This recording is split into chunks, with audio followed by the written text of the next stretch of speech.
3 higher ed authors, 100 plus college and university presidents, dozens of actionable insights for academic leaders. Commencement, the beginning of a new era in higher education, is now available on Amazon.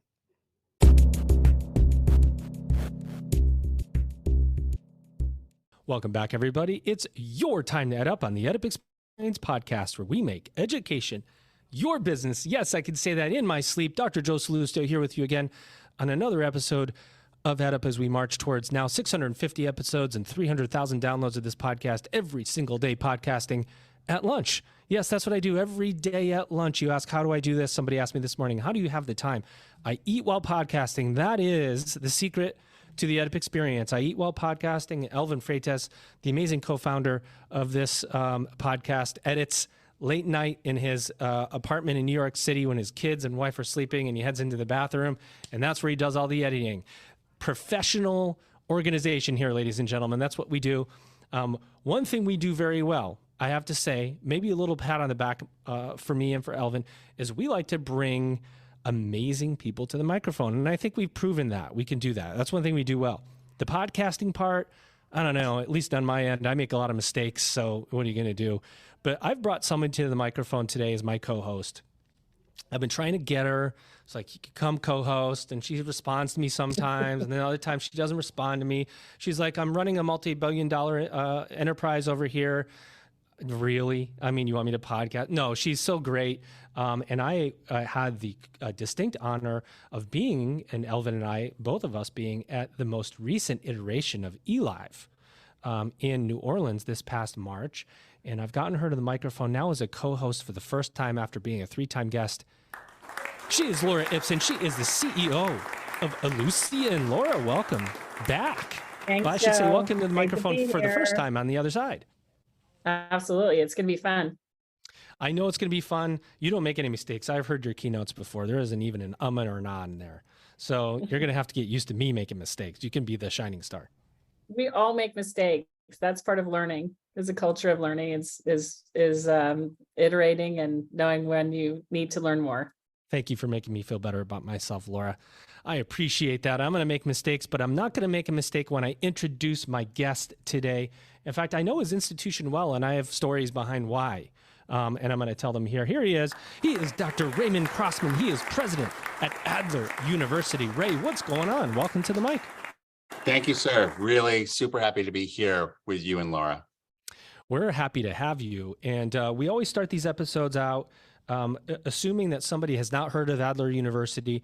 What do you do and how do you do it? Adler University makes social justice practitioners. We're a graduate institution.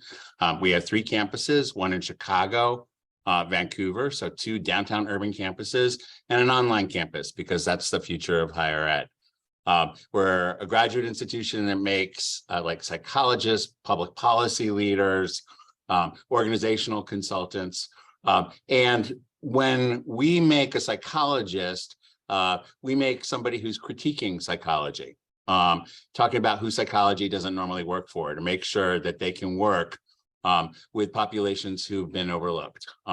That's our social justice focus. We come by it honestly. We come from the writings and teachings of Alfred Adler, who was the first guy. I can talk all day about Alfred Adler, but he was the first guy to talk about how our health resides within our community life. And part of our history, too, is when Adler died in Vienna in 1937, his main follower emigrated to Chicago and moved into Hull House, a human rights organization, and started teaching out of there. So we come out of these radical writings and we come out of a human rights organization. And that's how we have a higher ed institution, a university now with a particular point of view. I like to say that Adler University is a political organization. And what I mean by that is that we stand for something, not that we're partisan, not those kinds of politics, but that we stand for something. And we look for a particular meaning in our curricula. We're not for everybody. We're for people who are passionate about making a change in communities, in creating a more just society. Amazing, amazing. You know that the world of higher education is experiencing evolutions and revolutions. You want to be part of the progress. Commencement, the beginning of a new era in higher education with insights from more than 100 college and university presidents. We'll show you how. Get your copy of Commencement, the beginning of a new era in higher education now on Amazon right away. We think you're going to love it. It's Amazing. See, when you this is interesting because when I said tell us about Adler University, or if I ask that, I've asked it over 600 times to people who've come on here. Typically, it starts out with, "Well, we're a graduate institution and we do X." You started out with, "We're social justice practitioners. We train social justice practitioners," and secondarily to that, you said we're a graduate institution, and you did it in a particular order. And I'm going to ask you why. I think it's important to understand how we get to who we are through understanding our legacy. That's how we got so specific. We didn't decide to do it recently or through a marketing campaign or through any other means. I mean, I certainly tell you all kinds of cool things about us as a higher ed institution. We're a small graduate institution, 2,000 students. Our completion rate is 87%. That's equitable too. We have the same completion rate for our BIPOC students. We can get into all that, but I start with like where we come from and why, because that's what our students sign up for. They want to make social change happen, and we're a place that tries to help them to have the skills and the competencies in order to do that. I'm going to pass Ray, it. I'm going to pass it to you, Laura. Hold on. Yeah, no, Prepare to be astonished. I'm really curious about how people become the person they are. Where did your passion around psychology, you got your PhD, social justice, like what was at the root of that? I mean, you're an amazing leader. You've been at Adler for 20 years, and the deep commitment that you have and the focus and what you've been able to achieve, it's rooted somewhere in your history, and curious how leaders grow up to be the amazing people and leaders that you've become. Laura, I really appreciate that question because it's very specific for me. I'm a gay man who grew up in New York City in the 80s. And so that means I'm a product of the swirl of the HIV epidemic, which was happening at the time. So I was studying to be a musician. I thought I was going to be all kinds of things. And I decided to study psychology and become a psychologist because I was trying to understand all the oppression and hate speech that was going on at the time, how the state was turning its back on us as we were all dying. And, went to graduate school for psychology to learn about that. It turns out that that's not what psychology is about, because Adler wasn't around yet doing the kind of work that we're doing right now. Right. But I learned to be a psychologist because of those origins, and then got passionate in thinking about how psychology could be applied to leadership, and eventually became an administrator. But it's from those roots. That's wonderful. I have to tell you, so Adler University, when you go to your website, it is so clear what you're trying to accomplish. And in the landscape of higher education today, not every institution is completely clear what they're doing and for whom. And we talk about that, like marketing and differentiation and what niche you provide. Long story, I'll make it short. Before my time here at Lindenwood University, I came from a nonprofit startup university in Southern California called Claremont Lincoln University. It was trying to do some of the same things. It is still there, social justice focused, trying to grow in, bring in students all with a social justice bend to it. And one of the things that we always struggled with is how do we make this so clear to students to the point where they go, this is what I want to do? And how do we not chase away the student that's not sure that social justice wants to be the focal point of their studies?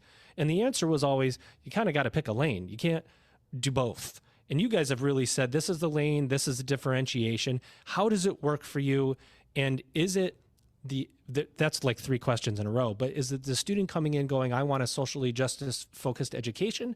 Or are they saying, I want an education and I'm glad that you're socially justice focused? You know what I mean? There's a difference. There is a difference. I think it's the former rather than the latter, although we attract students, I think, in both those categories. And To the extent that we've achieved clarity, it's because it's beyond communications for us, right? So we've worked very hard to make sure that we have the integrity of a hot dog. What I mean is, Excellent. no matter which way you cut a hot dog, it's still a hot dog, right? So the board of trustees is recruited first and foremost for their experience and their values related to social justice. That is baked into all staff and faculty interviews. That's baked into our curricula about what we expect students to learn. And frankly, like my most important task over the past 20 years has been developing fidelity mechanisms within the institution to make sure that we don't have conservative drift. Because, there are all kinds of pulls, as we grow or as we surf the vicissitudes of the enrollment landscape, to become more generic, more conservative. And so to the extent that we've been successful at making sure that we've got that integrity, no matter way you slice us, it's because we're trying to do it at all levels. What are the Sure. innovative practices that you have that give that freedom and opportunity for all of your students and your communities to develop and to, so that we don't become polarized with that level of conservatism? Like, what are some of the things that your students do to activate? Yeah, so the first thing that students are exposed to after orientation and grounding and, a series, our orientation has people unpack their privilege and, understand why and how they're coming to social justice work. But that first experience that we put them into is what we call the social justice practica. So that's kind of like our gen ed, even though we're graduate, right? It's the common experience that everybody has before they get into the discipline specific content of their specific academic programs, master's and doctoral programs in different fields. And in there, we have a series of seminars, which, put a lot of specifics around our institutional definition of social justice, which is super important. Social justice is not about just doing good or, having good intentions or any of the different things that people ascribe to social justice. It has to do with equitable allocation of resources across communities. Nailed it. So we work hard in those seminars to supply that, and then everybody goes out into a practica, into an organization, most of them grassroots organizations, that do social justice work. Everything from like the policy office of a local politician to a little scrappy organization that's trying to get Chicago Police Department to be more accountable to communities. Yeah. Right. And they within those, they have to do a project within there, and it helps them pick up skills to do this kind of work. Everything from advocacy skills, but also things like fundraising. I mean, like all the particular skills that go into grassroots organizing. And they come back within the seminars and share about those experiences. And that's a level set before people get into the rest of the curricula. So I think that's one important thing that we do in order to create a space that you're describing, Laura, where people can, across the rest of the curricula, dream big about how to address injustice. Well, I mean, I think it's a wonderful experience for your students and also the lives that they touch of others and the community that they build. So what a great way to jumpstart and activate their learning journey. Yeah, it's humbling for students, right? Because a typical university model is we go out as experts and tell communities what to do. So this flips that such that we are beginning the conversation where students are learning from community rather than the other way around. Do you feel Wonderful. like your retention is better because the student knows exactly what they're getting and why they're getting it, right? I think one of the hard pieces about student retention is it's easy to let other things dissuade you from your educational pursuits when they happen around you. And it makes you question, do I have the time? Do I have the resources? Do I really need this right now? But because you have students coming in with such intention, is the intentionality overwhelm in a positive way some of the barriers that students feel because they go, I have to do this. I have to get this work. I need this work, not just for myself, for my kids, for my communities. Is that a driving force that helps you keep people moving through? I think you're right about that, Joe. Our students' passion just truly amazes me. And so, when I talk about students come to us, knowing they want to change the world, but not necessarily knowing exactly how. As they start to have experiences, some of them come with very clearly formed ideas, but many do not. And as I see their answers getting sharper and more specific than I was expected to do in my own graduate program about how to lean into populations or help communities, and sometimes like more sharper answers than what our faculty have about what needs to be done, what's happened. We're making a generation that's better and more clear in expectations for what society should be than the current generation. So I think there's definitely something to your hypothesis there. I don't know how to test it, but yeah. Well, I always think about that because retention is the hardest thing. It's the hardest thing in higher ed, right? You have to keep somebody going for so long. Yeah. You need amazing data to do it. You can profile students, you can look at data analytics, but when it comes down to it, it's about self-confidence building. And the reason I ask that is because if I know, and I'm sure, do you have like a capstone project where they have to go out and community build or something and execute like a real-time project? Sorry, that was a complete. Did you see how I started almost asking you a question, totally just shifted gears? You're going into data science. I was for a minute, but I was like, Laura can do that part. But talk to me about the capstone project in particular, or like project that you have, and is it a real-time go out into the community and do some kind of good? Joe, you're giving me whiplash. Okay, so yeah, so most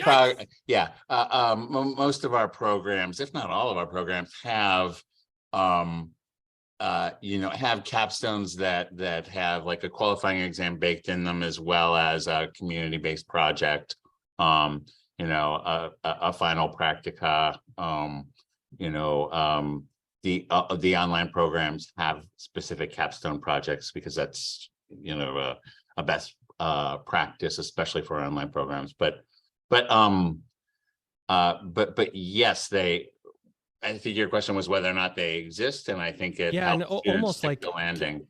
Yeah, so do they have these ideas that they go out and start nonprofits for, right? They're in there doing social justice work. I'm wondering how much it becomes really actualized for them in a way, because they go, oh, I've identified this problem that really resonates with me, and now I'm going to put some kind of framework together, and now I'm going to go start a nonprofit or work for this nonprofit or invest in this nonprofit. Yeah, 96% of our students are employed within 6 months, and I think that's because their employment starts like when they're still within the program. They get like passionately engaged with a practica organization, or a supervisor points them to the right direction, and that often happens as a result of the capstone. We could talk data science. I don't know if we have anybody here that knows anything about that. Laura, what? Well, and maybe it's not about data science, but I'm curious on your thoughts around how do we use the right knowledge and data that we get in the right ways to support students, to support their individuality, to make sure that they're safe, to help guide them through their learning journey. Because these days there's lots of data that you can measure. You can measure mental well-being to see the changes if students are consuming the services that you provide them. If they're going to the health center, if they're swiping their meal card, they're attending classes. How do you catch the students that are falling off track early enough in the right ways to support them, to nudge them to social services, to give them ideas of how they find their their group, their people, when so many students are struggling. I have a daughter who's a student athlete who is studying neuroscience, and definitely see the anxiety and the need for community beyond her athletic community. And finding that sometimes is they like to work through social media and meeting people that way, but I think sometimes we don't catch some of the students that struggle. They don't find the services they need, and they drop out. And so I'm curious, it's not about data science, but it's about the value of information and how we use it to be not profiling, but cautious, and but also future forward on, that those insights can help support students better, and also protect them from harm in many cases too. I'm curious about your thoughts on that and the community that you build at Adler. Yeah. And that is like one of the questions that our sector is trying to face into right now. And that's especially true for our undergrads, right? So, our year-to-year persistence is 96%, hovers around there year to year. And like I said, our completion is 87%. So we hold on to our students and we finish our students, and it's a bit of a different environment, Laura, than an undergraduate environment. I mean, what we say to our adult commuting population at the beginning of the program is you're a professional now who's in charge of your education. You're not in the sausage grinder of undergrad. We're not in charge of your curriculum. Actually, you are. And you're also in charge as a developing professional, as you will for the rest of your life, of what you need and what you need to be well to do this work. Right. So all our students, if you're going to be a psychologist, you better be in therapy because graduate school is stressful, and because doing social justice work is stressful, and True. And you can't I wouldn't want to go to a therapist who hadn't been doing therapy themselves, right? So for all those reasons, we tell our students, psychology or not, that they need to be taking care of themselves, and they get that message. It's a different community. It's a different way to socialize students than what is going on and what needs to go on for undergrads. Yeah.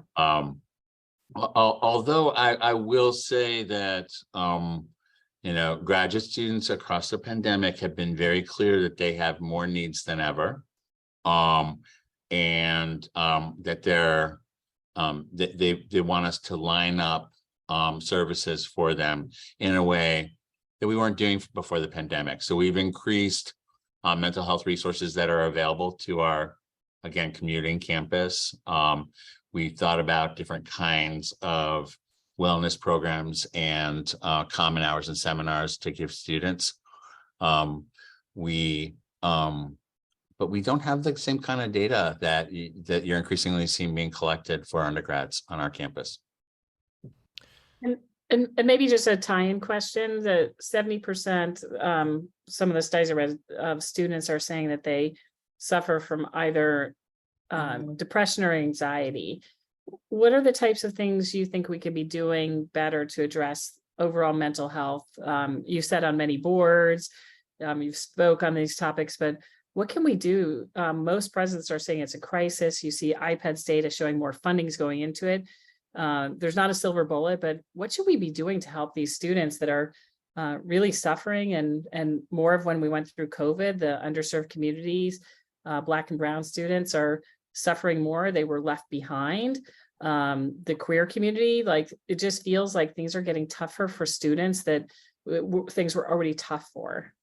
Absolutely. And I think that the enduring ongoing crisis of this pandemic will be mental health challenge.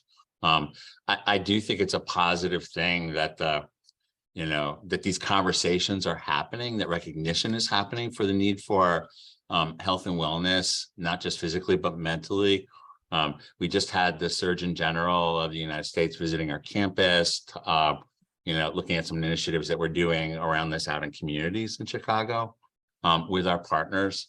I'm pleased to see the conversation happening on our campuses as well. My wish, though, would be that we start having conversations about it at the different end. We're talking about mental health treatment and in providing services for people who are depressed or anxious or otherwise overwhelmed by racism and different challenges within the world or different experiences and traumas that they've experienced. We need to go upstream from that. It's too late once problems are manifesting to address them in the way that we could have if we we're having conversations on our campuses about health promotion and wellness and prevention. Yes. And so setting up all of those tactics is, to my mind, more important than putting more psychologists into our counseling centers.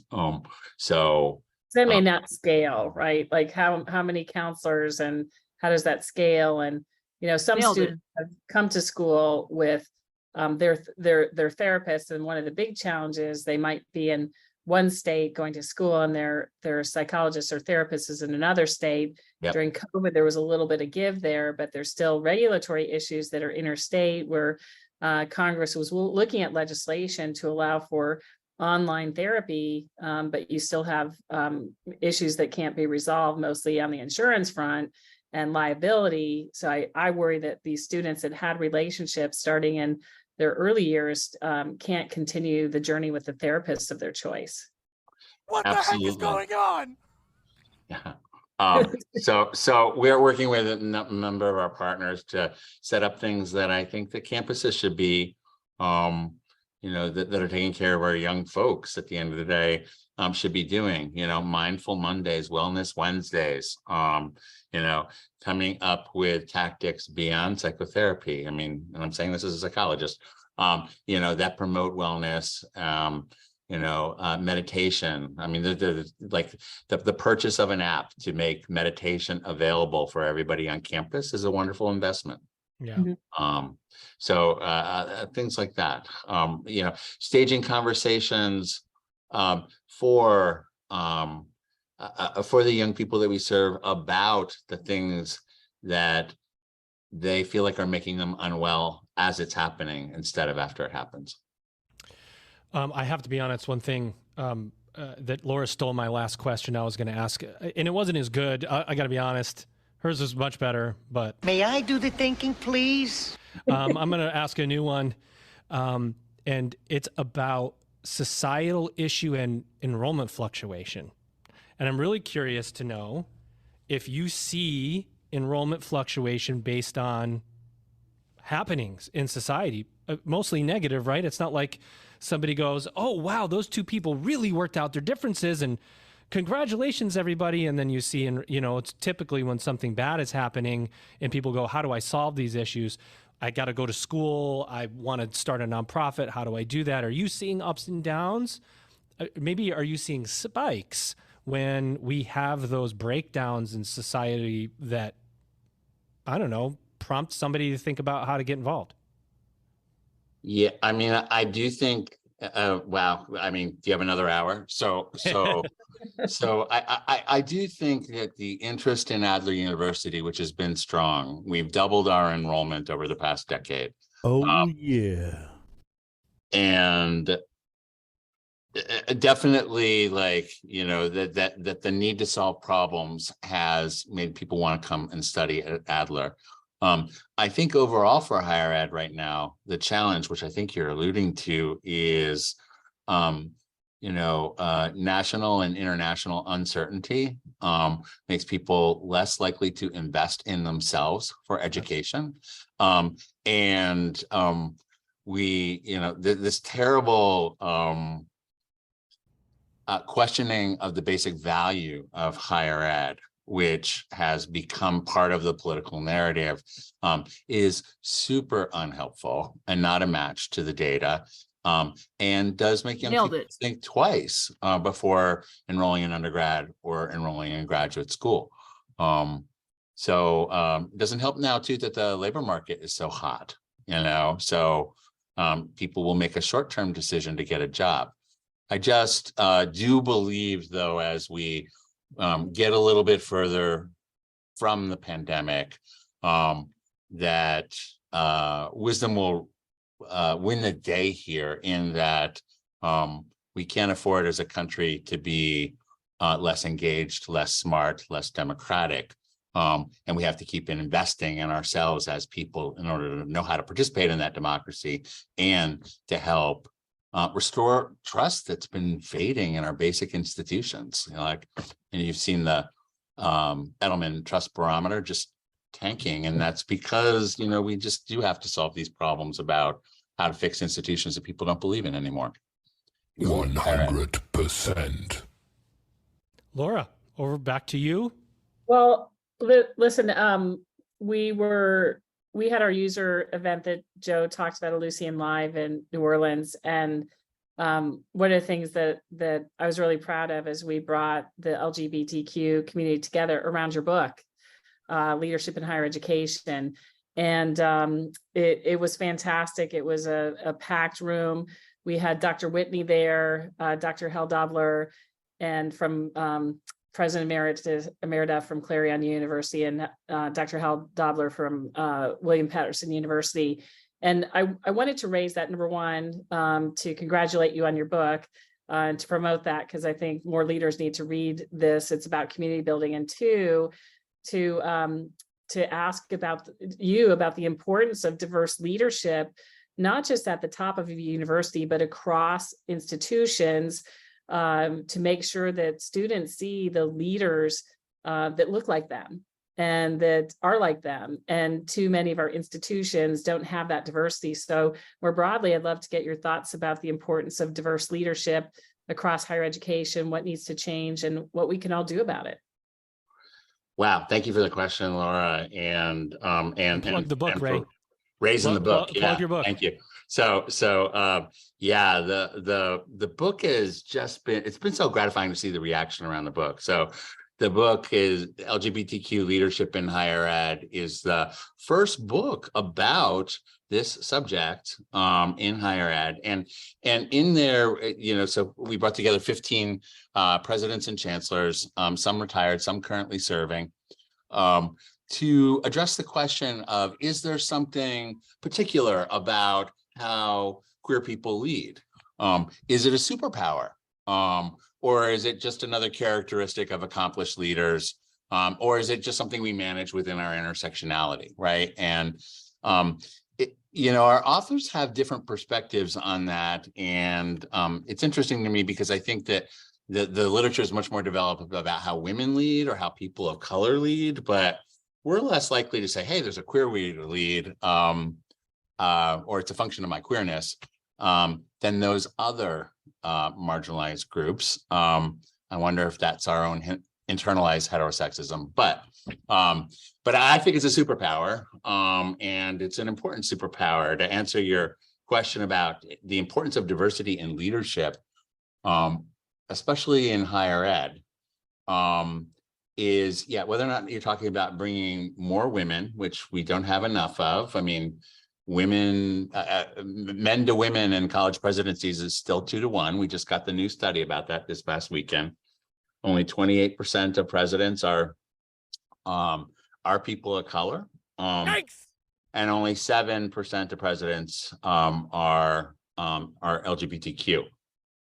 The reason to have, I believe, diverse folks within leadership roles and populating the rest of the academy is for representation, as you say, Laura. Absolutely, people need to see themselves in our leaders and be able to see themselves being effective and competent, celebrated. But also, it's a basic design problem. Like, higher ed was designed for white straight men by white straight men. And it's only, I think the superpower of being queer, for example, means that I was on the outside growing up, always, scanning for emergencies, looking around corners, so I don't get beat up or so that I can find a camouflage marker of queer culture. So we think differently, and that's the only way that you're going to solve some of the design problems that are embedded within higher ed right now, is to have that kind of creativity based on that queer intuition or based on the other kinds of different thinking that, intersectionality is very powerful in leadership because it breaks down a lot of walls about how to look at things typically. So I think that the only way that we're going to get to a place that is more equitable and just around human rights in general, beyond our sector even, is by having more and more diverse leaders. Where do we Awesome. get that book, Ray? I mean, if somebody's Fantastic listening right book. now, where's it at? How do we get it? Amazon. It's on Amazon or it's Johns Hopkins University Press. You can get it right on their website too. Either way. Well, I think since Laura brought it up, I just wanted to make sure we said it a third time because I think it's, obviously people are reading it and it's an important book in the community. So I encourage everybody to pick it up when you get a chance. And Ray, we, as much as I would like to keep this situation going, I figure you guys have things to do. I mean, I could do this all day. In fact, I do this all day sometimes, like I did at eLive. How do you like that? But I do ask guests the same two questions to end every episode. Number one, what did we not say about Adler University in this conversation that needs to be said? Basically an open mic. You take it in any direction that you want to, talk about any topic that you want to. And when you're done with that, tell us what you see for the future of higher education. Yeah, so I don't know that there's anything that I left off the table in describing Adler University. I mean, we are working hard with community partners, our students, our faculty, our staff, in order to solve problems and to help communities solve their own problems.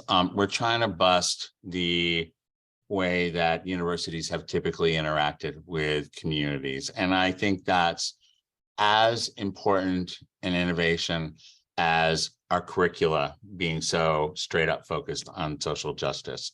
I think it's important for universities to have different relationships with the communities in which they're embedded.